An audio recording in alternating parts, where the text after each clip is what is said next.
My name's Jacob Vernick. I'm a sales engineer here at NewBlue, and welcome to Discover Captivate, a brand new webinar series from NewBlue.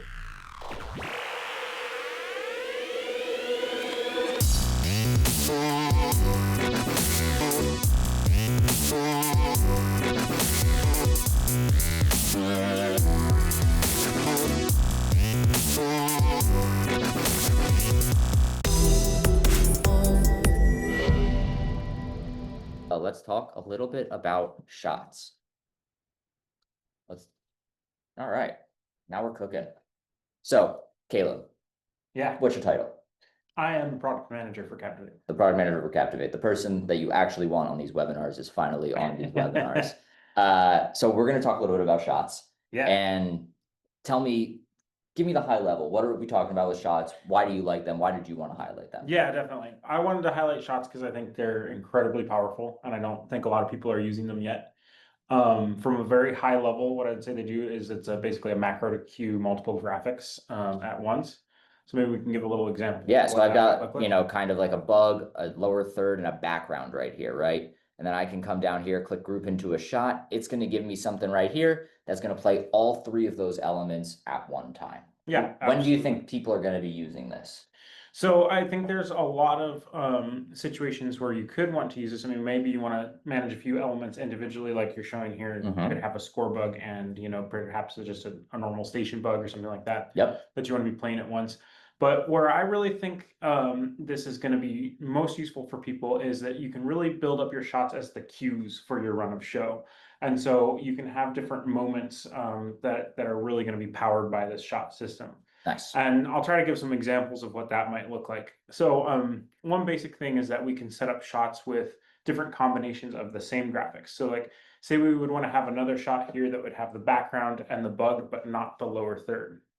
So the background of the bug, we'll group those into a shot. And now we'll play the one with the lower third. So now we play this one and we see it's playing all three elements. Yep. This shot system is really intelligent about understanding which elements are playing and which ones are not. Yep. So when we play the next shot, we're going to see that the only one that's affected is it's going to take out the lower third. It's going to leave the other two on. So I played the whole new thing, but it doesn't animate it all off, animate it all back on. It just does the minimum change that is necessary. Exactly. And that's exactly what people want. They don't want to have to, yeah.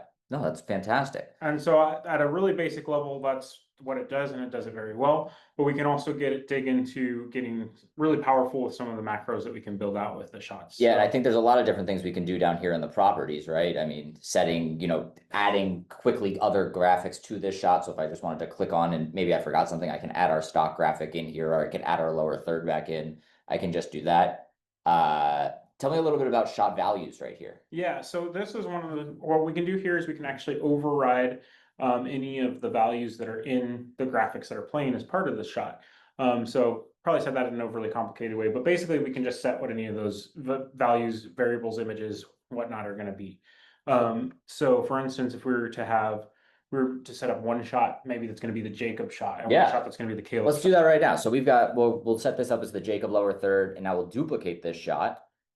And we'll set this up as the Caleb lower third, right?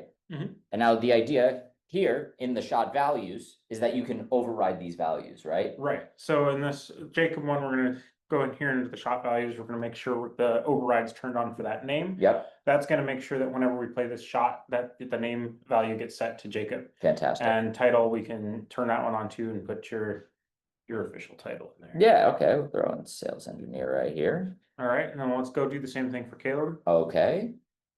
Turn this off. We'll go to Caleb. We'll go to shot values. And now this is going to be our Caleb graphic. So we'll do Caleb Christopher. And then we'll do our little product manager. Hit enter. And now, theoretically, when I hit this play one, we've got Jacob Vernick, sales engineer, right here in our program window. Make it a little bit bigger. And then when I go to Caleb, and then again, it's only intelligent reanimating the small things that changed in this graphic. Right. It's not even changing out the graphics in this case. It's just updating individual variables within the graphic.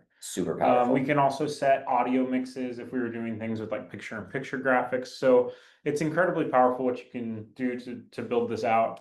Then you start to combine that with companion controls and Well, and then you know, even have the shot launcher right here so that you get the preview thumbnail way bigger than rather having just to rely over there, right? So now you can really even see everything. In fact, if you don't mind me here, Please take you over. can even take out the project window completely. So once we're in operation time, we're just operating off of thumbnails. Right. And if we wanted to make this our live thumbnail, we just come up here, hold it up on live.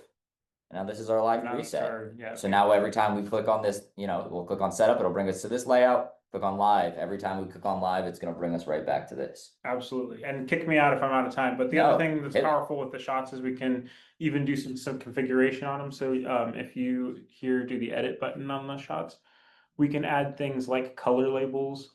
And then this makes it so we can even sort these so we can have different types of cues. Like maybe there's Yep. some for, you know, crowd reactions to or fan prompts, you know, for touchdowns or things like that during a And it's during a so much game. more for organization too, Absolutely. right? To be able to just have a visual cue of what you want to trigger.